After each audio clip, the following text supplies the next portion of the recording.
master of fire. Okay, this is Jimmy Jive. You're listening to Motor City Rock Talk. Today, my guest is a former guitar player that played with the Ruiners. He was also in a band called Blame Thrower and several other groups, I'm sure. My guest today is Justin Hall. How you doing, brother? Doing good. Yourself? Oh, pretty good, man. All right, where exactly are you from, and where did you hook up with the Ruiners? I've been in Detroit my whole life. I grew up in Commerce Township, Union Lake area.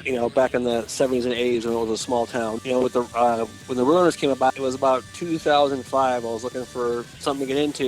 Rick Ruiner answered my ad. I think it was on the old DetroitMusic.com. Yeah, we met up and we exchanged stuff, and then I think we had a couple of conversations, and long story short, he's like, well, we're known for a great show, I want to try and make better songs. I'm like, okay, sign me up. Cool. So you play guitar, what, lead guitar with them or rhythm or what? Yeah, and rhythm. Okay. Were you writing songs with them then? Songs of your own that they started doing, or were you more or less working up their material? Initially it was their material. They were in the process of finishing up some recording with Jim Diamond at the time, so they got almost 2 albums of the stuff plus some older stuff. Oh, very cool. Are you on particular albums by them? 3 records that came out. The first one I did with them was called Happy Birthday Bitch. Came out in 2010. The second one in 2012 was Shake, Rattle, and Moan. And the third one was a record called, see if I got this title right, Motorcycle Lazarus and the Masters of Fire. Yeah, I saw that on Spotify. That's a very unique title. The thing I noticed about the group stuff is they're very flamboyant on stage, very, energetic. The whole kind of biker look, the leather look. It kind of reminded me of a little bit of like a rock punk version of the B-52, especially with the female vocal, corresponding with the lead vocal. Is that accurate at all, or would you say they're more punk or more rock? You know what? I kind of see it as a bit like a punk rock B-52s. Okay. So I agree with that. Okay, because some really cool songs, but some of the themes like Happy Birthday Bitch and stuff like that, it's just like, wow, this is pretty outrageous. Where were some of the places you guys played in those days? From like all years I was in, I played everywhere. I mean, Alvin's, we played Theater Bazaar, both when it was a backyard party and when it was at the Masonic Temple. We played Lager, Magic Stick. We even went to Europe in 2006 and played Sweden and Norway. No doubt. And that was their second time over. And when I first talked to Rick, they just can't come back from Europe, and they were trying to go back. So that was kind of also sold me on trying to give it a shot. How did they go over in Europe? I thought it was great. I mean, every show was just jam packed. The Europeans appreciate music as an art form, I think, more than people do here. I mean, here it's kind of seen as a product. Playing mostly festivals or clubs? What was the deal over there? So we played some club dates, and we played 2 festivals. The first festival we played over there was a festival called Oya, which is kind of like the late summer festival in Norway, in Oslo. Mm-hmm. And we played I think at least with this festival, the first night was in clubs around town. Okay. And then the next 3 were at the big park where the main festival was at. So we played the park. Not the park, but the club. And then we also played a short-lived festival up in the mountains called Henrock. That's where we wrapped up our European run at. Well, tell me something now. I don't know if this is true of at the time you were there, but Norway had gotten quite a bad rep for a while there with some of the death metal bands being very destructive and antisocial as far as society. Did you guys come across any problems there with that, or did that? No, I mean, the musicians I mean over there were all very cool. I mean, the black metal artists, most of them are just, music loving people like we all are. And I think, in fact, after one of our shows, I spoke to a guy who was in a black metal band called Vesson, if I remember the name right. Mm-hmm. And we wound up having a few beers over a nice long Iron Maiden conversation. So. Oh, cool. So no church burnings or anything like that? Because I remember reading all sorts of things where there was a lot of what do you want to call it, devil worship type of stuff that some of these bands were into. So you guys never saw any of that or anything? No. I think that was kind of like early 90s. I think there was a book about that, Lords of Chaos. Oh, okay. With Mayhem. But no, I think the gentleman I struck up a conversation with was, I was wearing leather pants on stage, and, I guess that's black metal attire. So he was giving me a bit of grief. He's like, you're wearing leather pants, you're not playing black metal? But we hit it off. Right. Well, that's cool. Who were some of the groups you played with over there? Were there any U.S. groups there, or were they all more or less European groups? I don't recall any U.S. bands in the bill, but if you look at any typical European festival, it's bands from everywhere. We play with a lot of Norwegian bands. We played with a band called the Mono Sapiens. We played a festival in Sweden that was called Way Out West. We didn't play the festival, I'm sorry. We played the after party. The headliner of the festival was the Helicopters, which were kind of like a very respected European band. They were at our show afterwards, so that was a very good encounter. Was there anything as far as language issues, as far as being over in Europe, and that as far as corresponding or talking with any of the clubs or the owners? Actually, no. I mean, I think I learned when I was over there, a lot of them, take English as a second language. Right. Because like any foreign country you go to, it's always smart to learn basic things in their language. Like, do you speak English? Which way to the hospital? Stuff like that. Right. So I would walk up and ask people in Norwegian, Snakker du Engelsk? Do you speak English? And like, Right. well, yeah, I do. Oh, okay. So now, how was the lodging and all that over there? Did you guys live okay? Everything tight, or were you living in a bus? We did really well. Our hosts took care of us. I'll name drop them because they're just great people. We did it. Our hosts were this guy Anders Henningsen, who played for a band called the Retardos back then, and also another great Scandinavian band called the Laundrettes. They were all our hosts. So they made sure that we had a vehicle, equipment, a place to stay, food. They also made sure we got paid. So it was a very good setup. That's the important part, right? You get paid. Yeah. Well, I've heard the stories. I mean, it seems like in Europe, I've only been one time. It seems like kind of a network over there of, if you're a band trying to go over there, there's people that'll provide you everything you need, but I've also heard as you get further east into Europe, it's not quite as much of an infrastructure. You're kind of taking a bit of a risk, but right. As far as things going sideways, a few horror stories. Yeah, that would be kind of nerve-wracking going over there, especially if it's the first time, and especially with a band, and trying to make sure you're not getting ripped off as far as the currency difference and things like that. Yeah, I think what was it? We went over there. I was new. We went over there, and first day, I'm jet lagged, and like, right. We gotta go get your equipment now. I'm like, oh, okay.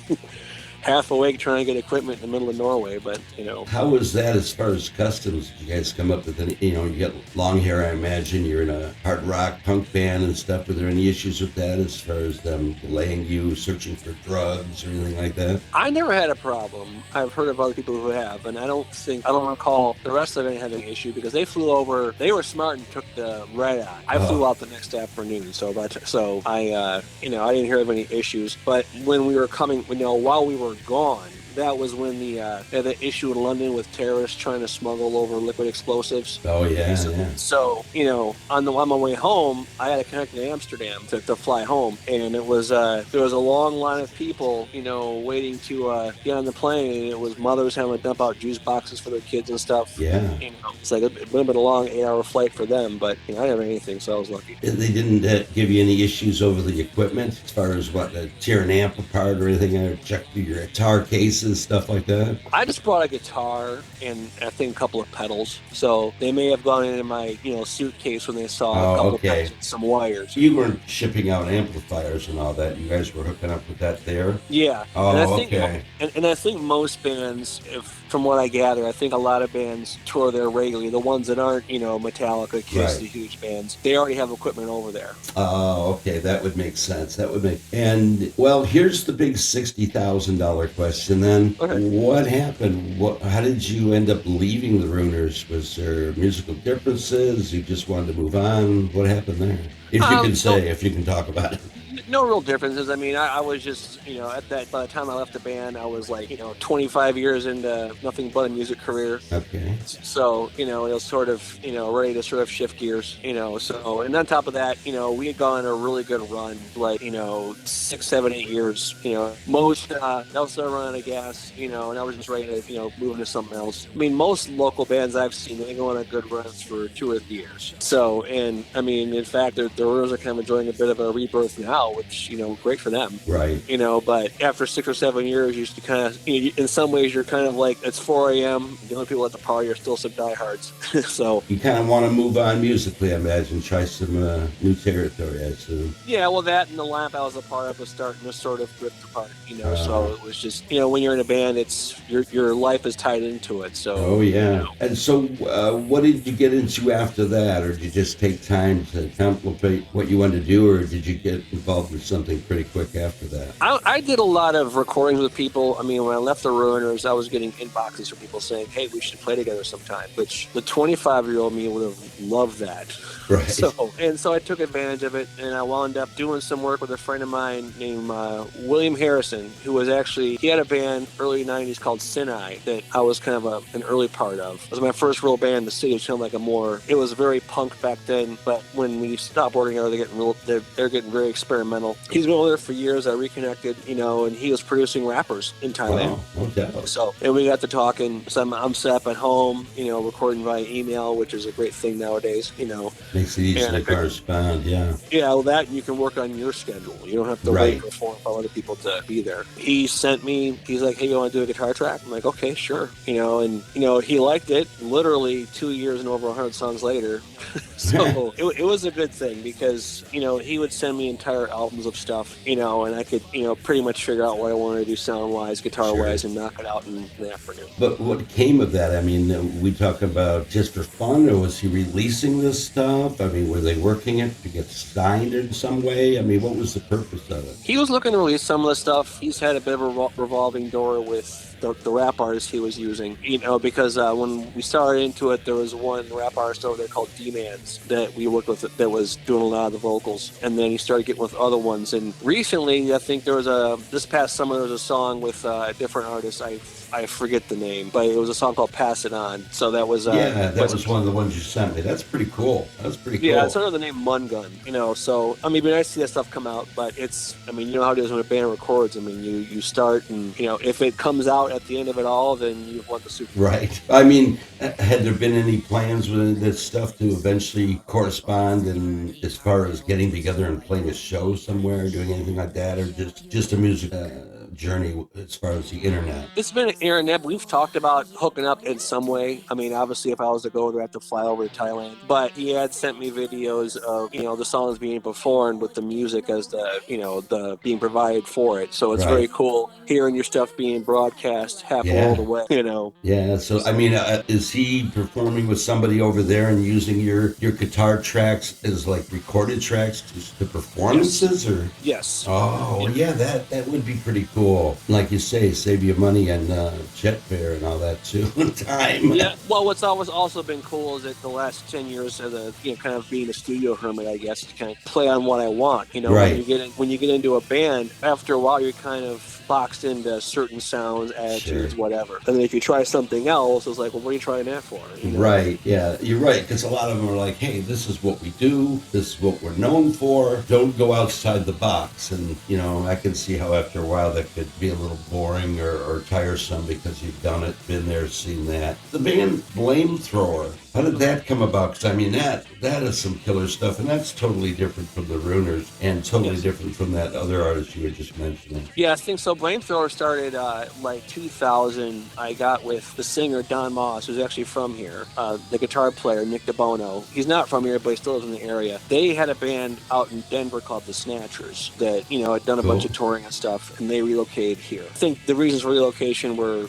something outside of music, but they're looking for musicians, and I think, they called me up, and, oh, hey, we're moving, we're in the process of moving right now. We'll call you when we get back, we get settled and everything else. Yeah. And we eventually reconnected, and then I got together with them at this garage in Ferndale. We had about 4 or 5 songs already. They already had a bass player and a drummer lined up, and, a month or two later, we were recording. Were you playing out at all? Did you guys do gigs or just pretty much the recordings? We played out for about 3 years. Oh, wow. We had what was a definite definitely a big change for me. Yeah. Was that, hey, we're recording next month already, whereas when I was younger, in before Pro Tools, Right. but making a record was a much more expensive venture. And, I think Yeah. a couple of bands I was with before that, we could never get a good recording together. Yeah, back in those days, at least the bands we were doing everything on 4-track reel-to-reel. Yep. Just dumb it down to, 2-track stereo. Anyway, as far as that, are they still playing at all? Do you still play with them at all, or still record anything with them, or is that pretty much a done deal? So Flamethrower finished in 2004. We did an EP and a full length, both at the old White Room Studio downtown, which is great. I mean, all the vintage gear you could think of. Hey, you can use whatever you want, guys. Okay, wow. Cool. And then summer 2004, the singer Don, he passed away in a workplace accident. Geez. So at the same time, we sort of had an agreement to go back to the White Room to record again, and we wound up having someone else sing. What was cool with that band, we had a revolving door of drummers, but they were all like guys everybody knows. Yeah. I mean, we had Chris Connolly, who I believe was in Shock Therapy. We had the late Cliff Hill, who was also in Shock Therapy as well as ALD.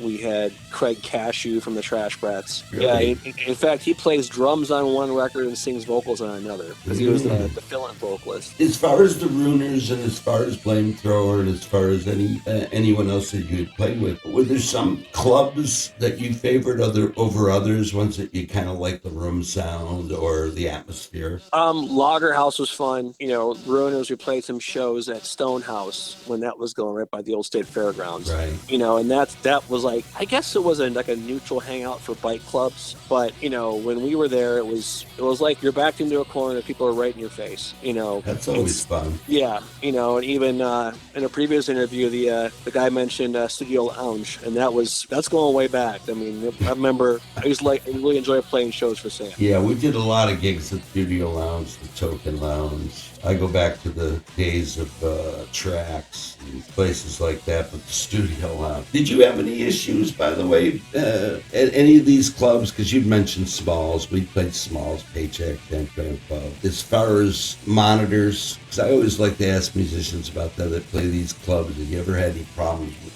the sound as far as them giving you a good mix in the monitors? You ever have any problems with that? I have, but I'm lucky I'm a guitar player, so I can always find a spot where I can hear myself. If I had to sing, when you got to have that voice blowing right back at you, it's a different story. Because I've played shows before where you walk in, it's a great sound system, and think, oh, we're gonna sound great tonight. Right. And the guy doesn't know what he's doing.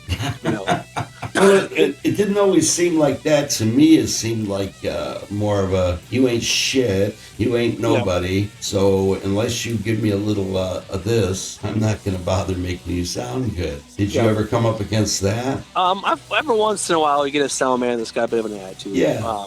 But I think some good ones I remember going back to Studio Lounge days. There was a guy, I think his name was Jerry Fredecki, Jerry's since passed on, but Jerry was also a friend, and some of my earlier bands. That helps.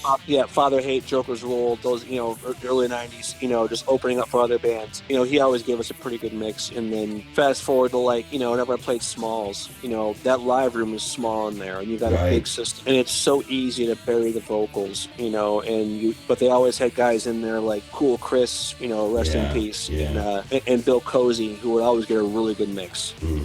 You can walk in there with a full stack and they'll sit there and get a good sound mix for you. Wow, well, I'm glad you didn't have issues with that, because we did some shows at Token Lounge, even with national acts. We played there with a band called House of Lords. I don't know if you're familiar with them. I remember them. Yeah, and the sound man did just that. He's like, gives us a little mix, and then we go to play, and he just disappears. Doesn't, nothing. But I had known that going in there, because I'd played at Token for many, many years, 30 years and all that. But the funny thing about it was, even the headline band, National Act, House of Lords, they come up there, and they're having more issues with the sound than we did.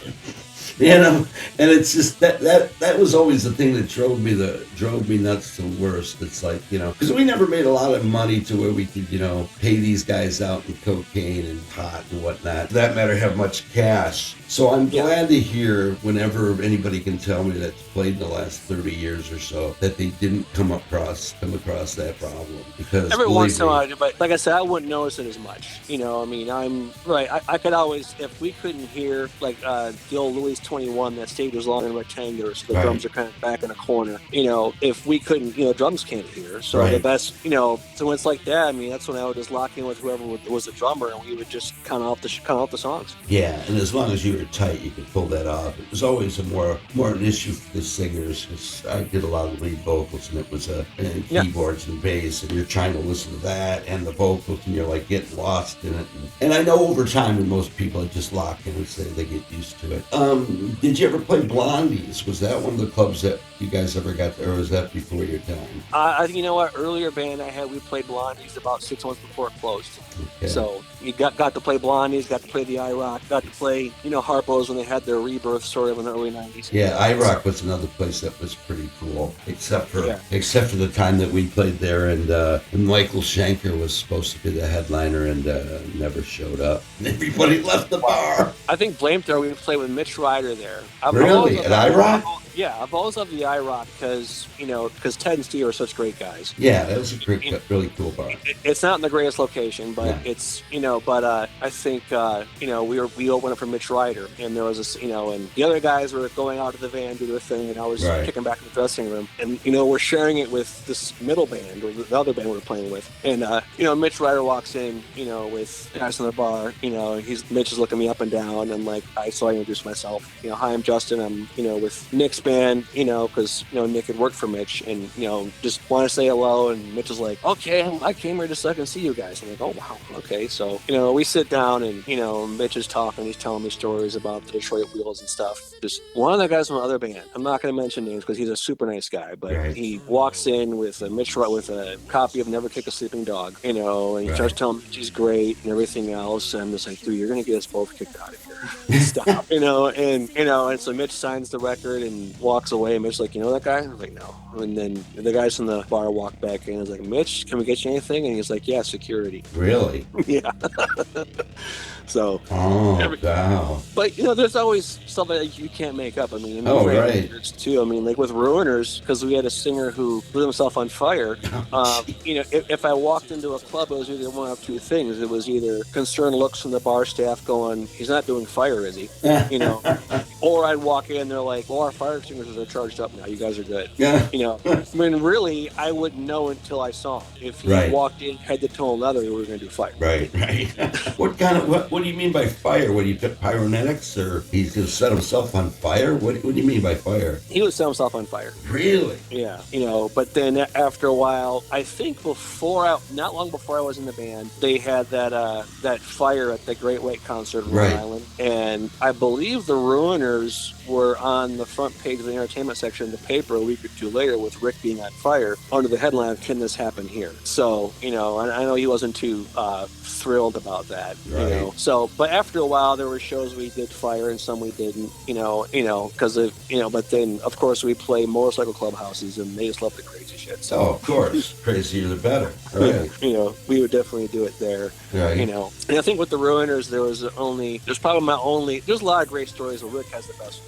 But I think there is one in particular after I joined. We played Elbow Room at Ipsy and with a touring band. And so we play our set. As we're breaking our gear down, I happen to notice two guys from the headline band courting our drummer. And at the time, it was the drummer was Damian Lang, who had played in Goober and the Peas and Detroit Cobras and such. Right. Damian's a very cool, funny, easygoing guy, and he's also non-confrontational. So he's very diplomatic. So at that point in time, I was the exact opposite of that. So I got involved, and I mean, nothing more than some stern words exchanged, but it was one of my earlier shows in the band. I was like, what, we got bands trying to fight us now? What's going on? But only happened once. Yeah, we never came up against that too much. There was some places where it was, like you said, it looked like it could happen, but it didn't. and those were mostly out-of-state bars. Right. That, you go out there, go to Ohio, Indiana, or whatever, and they're like, well, first of all, from my experience, a lot of bands that go out of state, even just in the Midwest, you go out of state, the first thing they do when they find out you're from Detroit, they're worried you're going to kill them because of the Motor City attitude, the Motor City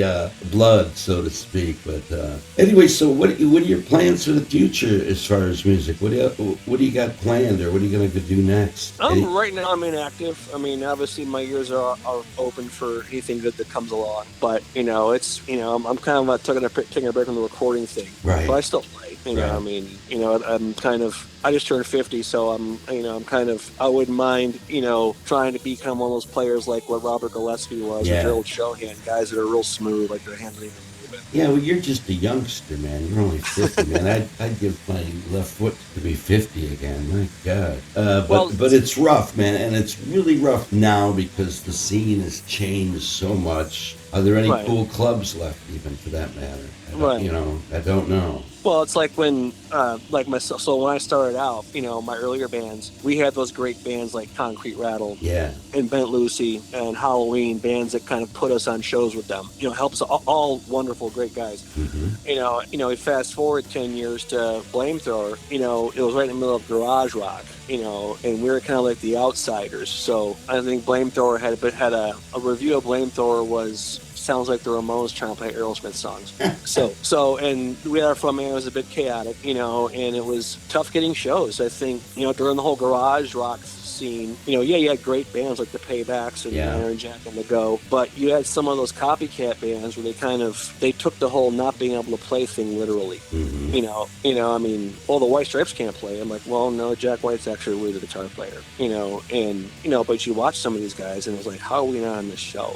These guys up there jerking off. But it's just, that's something that bothered me back then. It still kind of bothers me now about that. But, just like any other working situation where you feel you're, really trying to aim for the fences every time you're up to bat. And, the other guys the guys who are just striking out are. Well, it is so competitive, like you say. And fortunately, from my experience in the business, I also worked for Harmony House for years. So I knew a lot of label people and all that. It wasn't always about talent. And most of the time, it wasn't about the talent. It was about a product. It was about a look that you could create to make them money. And that was the bottom line. If you didn't make them money, they didn't give a shit how good you were, Right. And as for the clubs, when it got to the point in this town where there were a lot fewer bars to play and it was more, and still a lot of bands, and you're starting to deal with the whole pay-to-play deal where you're, like at the Token Lounge, for example, you got 6 bands playing, and you got 20, 30 minutes. And it's not just the time as far as that, but the getting in and out, the hassle of that. And it's like, you get lost in the shuffle. You get lost in the shuffle, and it's like, is it worth it? You might as well go out and be a cover band. At least you might make some money, Right. And the money these bands would pay to get on these shows. They're not getting paid. Yeah, the money they would pay, though, they would, they're better off spending that on a recording or some shirts. Oh, yeah. And I was able to avoid that. And I think during the Ruiners years, so Michael Monroe from Henry Rocks was touring the U.S. So it was like 2010, 2011. His first U.S. tour in 20 years. He had an all-star lineup. And then they were playing Chicago, this place we played at called Reggie's a few times. And I was contacting people I knew in Chicago and trying to get us on the show. It'd be a great show to do. And everyone I knew was like, well, we're not working on the show, but we know who is. And, when I finally got a hold of the guy, he was like, I couldn't even get $100 for gas. So we're like, okay, well, screw it. We're not going to do it. And then I had spoke to a bookie I worked with in Ohio who worked at the Cleveland show. He was like, yeah, they're pretty much, these clubs are booking the show that's going to cost them more than what they make in a night. Right. So that's kind of how the business is now. Some of those bands that play clubs, they're commanding a shit ton of money. Not my language. And the clubs can't. Yeah. Well, I mean, it's like when some of these bands that come in here, like national acts or semi-national acts from back in the day, because there's so many of these clubs now that are doing it. Not Schooners. I'm talking Smugglers Run and Wideout. 142, the Token Lounge, of course. Harpo's was doing it for years. Where they get these acts, and and they're paying probably $3,000-$4,000, but nobody else was getting paid. Nobody. It was almost like, hey, you should be honored. You're on the bill. Yeah, but you still, you're still putting you're still putting your music out there. You're still trying to get it. But the scene is so different because everything's streaming now. It's not like hard copy CDs like it was in the past. I mean, vinyl's come back a bit, but now it's like, if you're recording, anybody, Spotify, Apple Music, whatever, and the musicians aren't getting paid diddly squat do that. Now, when you were like in the Ruiners and all that, were they selling a lot of merchandise or pushing a lot of merchandise? Well, we had our own merchandise we would sell. That's what I mean. So, and when we were actually, wanted to really work it, because I think a couple of nights I made a point to work our merch table so I didn't get drunk.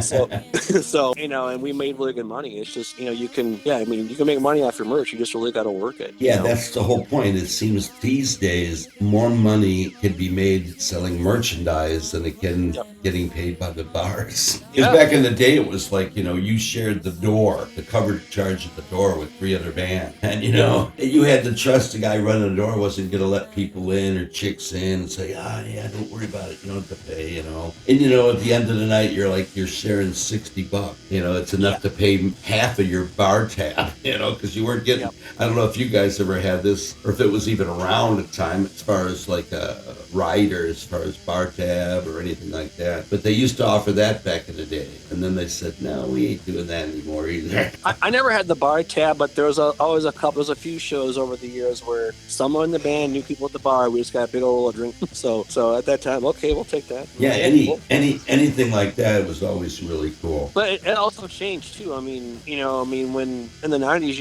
in the 80s, you had bands like Halloween and Almighty Strut that were playing larger venues. Yes. Even in the 90s, you had, even Holland Diablos, ICP, Kid Rock, they were all playing larger venues. Yeah. And it just changed quickly to where, it didn't, the large venues weren't a thing no more. During the Ruiners, we definitely had a pretty good position in town as far as where we were in the music scene, but we were playing places out of 100. So, it's just different.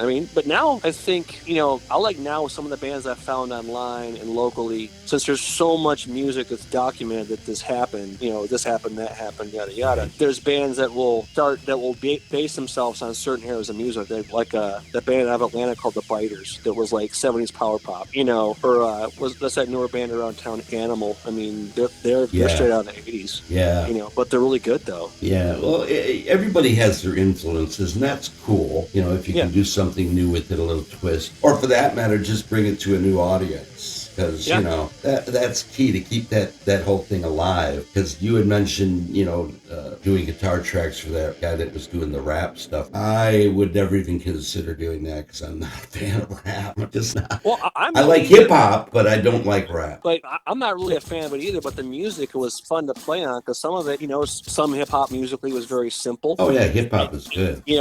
But some was very dramatic and beautiful. Mm-hmm. So, and a lot of times I would just add to what was already there. And add an effect here or there, and some of it came out really good. Well, that's cool, man. At least you had something, like you said, you could do it on your terms and your time, and and do what you like with it. So, and that's the most important, and to keep your musical juices flowing as far as that. Are you into anything different now, as far as like coming from the Ruiners, the Flamethrower, to doing that? As far as your style, are you finding that you're doing anything different? My ears find all kinds of stuff. So, but I'll experiment. Like for a while, the one project they had that did a couple records, Distinguished Bastards of the Foothills, was more like southern stuff, acoustic, using a resonator instead of electric guitar. Right. But my ears grab all kinds of weird stuff. But when I plug a guitar in, it's what I've always done pretty much. I'm the guy who'll make the same record over and over again. So sometimes those musical differences,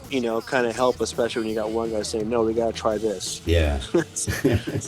It's never easy going in, but in my experience has been, the results has always been pretty good coming out. Yeah, well, that's the important thing, is like at least you can get something out of it that, it helps you grow as a musician or as an artist. Did you take guitar lessons at a young age, or did you just pretty much pick it up as you went along, listening to records or CDs? I took lessons. I think that the first guy I took lessons from was a guy named Louis Abraham, who I think Louis does occasional shows with the look. So nowadays, but but a lot of it was just, I didn't get get into the real technical stuff. Sure. That's not my thing. But, a lot of it was it was ear training, how to teach yourself how to play songs you hear, and a lot of it was watching. I mean, I learned so much when I was younger watching guys like Dave Black, Bobby East, Rick Craig, and a few others I'd watched. I would sort of pick up on a couple of things they would do, and then I'd go home and stay up all night trying to show myself what I just saw. Oh, okay. Not necessarily trying to emulate it, but trying to work it into your repertoire styles, I imagine. Yeah, and that was work with songwriting too. I mean, a band that we mentioned in our conversation online, a band that I was really into from back then was Big Chief.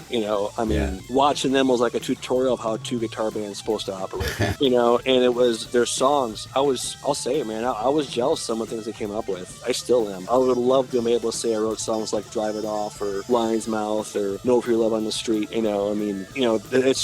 learned more from Detroit music than anything else. Do you have some favorites as far as like old school national bands? You mentioned that band that's playing two guitar style, like Thin Lizzy, anything like that? Did you ever get into those kind of bands? I discovered Thin Lizzy a little bit probably around high school, but growing up, it was small town. All you had was a radio, so it was 70s rock. It was Aerosmith, Kiss, Ted Nugent, and then of course, you come of age on AC/DC and Van Halen, and the 80s metal, the Motley Crue, the Guns N' Roses, and Metallica. And you mentioned Iron Maiden, who's always been one of my favorites, and to this day, oh my God, it's amazing. Those guys are still out on the road doing it. And not just doing it. One of the biggest stage shows probably, out there. I mean, it's just incredible. And the sad thing about it for groups like that, I mean, even though they're international, is you come to find out that so many of them, even though, they sell records and all that and sell CDs, need the tour to more or less almost to survive. Not necessarily survive themselves, but keep the families that, of the people that work for them going and stuff. That's like so many bands now have to tour and sell merchandise just to survive because of the whole streaming thing and people not buying physical copies of certain artists or any artist stuff anymore because that whole scene has changed. Do you get into vinyl at all? No.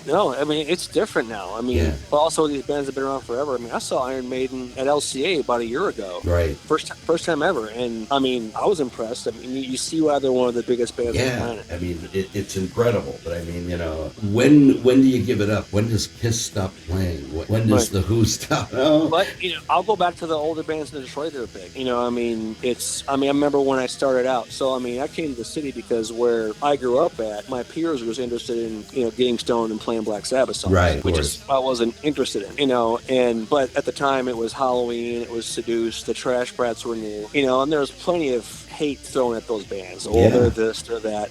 But those are all three bands that whenever they've done a show over the last 15 or so years, it's packed. Yeah, you're right. The bands look and sound great. So I guess what's the saying? Time is the judge. So I guess the haters didn't win. That's true. And the real bizarre thing about, like you mentioned, Seduce, when I've interviewed Mark, he almost kind of started to imply an answer out of him as to when are you going to come to Detroit, play again. And he more or less implied that he didn't think they still had a strong fan base. Well, man, I'm going to let you go. I really appreciate you talking to me today, and I appreciate all the information you've been texting me on these bands and stuff. I mean, as far as that, man, that's really cool. And I hope to keep this going, and we will talk again. Anyway, this is Motor City Rock Talk, and like I like to say, keep rocking.